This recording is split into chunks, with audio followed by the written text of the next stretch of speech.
सभी को देव उठनी एकादशी की हार्दिक शुभकामनाएं। आइए मिलकर सुनते हैं देव उठनी एकादशी की व्रत कथा। एक बार की बात है, एक राजा के राज्य में सभी लोग एकादशी का व्रत रखते थे। प्रजा, नौकर चाकर से लेकर पशुओं तक को एकादशी के दिन अन्न नहीं दिया जाता था। एक दिन दूसरे राज्य का एक व्यक्ति राजा के पास आकर बोला, महाराज कृपा करके मुझे नौकरी पर रख लें। तब राजा ने उसके सामने एक शर्त रखी, ठीक है मैं तुम्हें नौकरी पर रख लूंगा, लेकिन रोज तो तुम्हें खाने को सब कुछ मिलेगा, पर एकादशी के दिन तुम्हें अन्न नहीं मिलेगा। उस व्यक्ति ने उस समय तो हाँ कर ली, पर एकादशी के दिन जब उसके सामने फलाहार दिया गया तो वो राजा के सामने जाकर गिड़गिड़ाने लगा।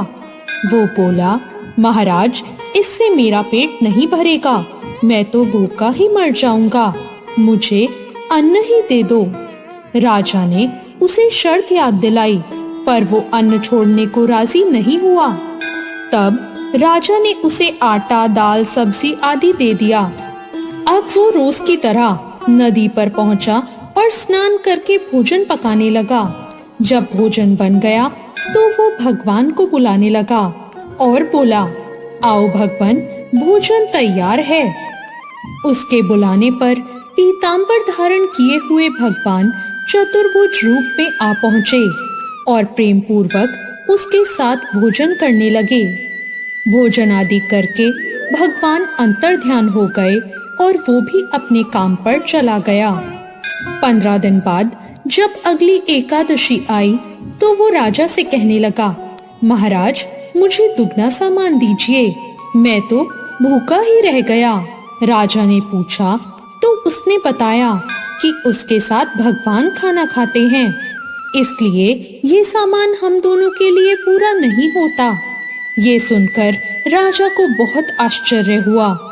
राजा ने कहा, मैं मान ही नहीं सकता कि भगवान तुम्हारे साथ खाना खाते हैं। मैं तो इतना व्रत करता हूँ, पूजा करता हूँ, लेकिन भगवान ने मुझे कभी दर्शन नहीं दिए। राजा की बात सुनकर उसने कहा, महाराज यदि आपको विश्वास ना हो तो मेरे साथ चलकर देख लो। राजा एक पेड़ के पीछे जाकर छुप गया। उस व्यक्ति ने भोजन बनाया और भगवान को शाम तक पुकारता रहा, लेकिन भगवान नहीं आए। अंत में उसने कहा, हे भगवान यदि आप नहीं आए तो मैं नदी में कूदकर अपने प्राण त्याग दूंगा, लेकिन भगवान तब भी नहीं आए। अब वो प्राण त्यागने के उद्देश्य से नदी की तरफ बढ़ने लगा। प्राण त्यागने का उसका दृढ़ निश्चय देखकर भगवान शीघ्र ही प्रकट हो गए और उसे ऐसा करने से रोक लिया और उसके साथ बैठकर भोजन करने लगे। और भोजन के बाद वो उसे अपने विमान में बिठाकर अपने धाम ले गए। ये देखकर राजा ने सोचा कि व्रत उपवास से तब तक कोई फायदा नहीं होता जब तक हमारा मन शुद्ध ना हो। इससे राजा को ज्ञान मिला। वो भी मन से व्रत उपवास करने लगा और अंत में स्वर्ग को प्राप्त हुआ। देव उठनी एकादशी को प्रबोधिनी एकादशी के नाम से भी जाना जाता है। ये हिंदू त्योहार भगवान विष्णु के 4 महीने की निद्रा से जागने के उपलक्ष्य में मनाया जाता है। इस दिन भगवान विष्णु की 4 महीने की निद्रा की अवधि समाप्त होती है।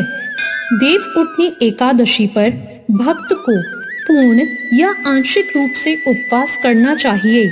ये सब आपकी शारीरिक क्षमता पर निर्भर करता है कि आप कैसा उपवास कर सकते हैं।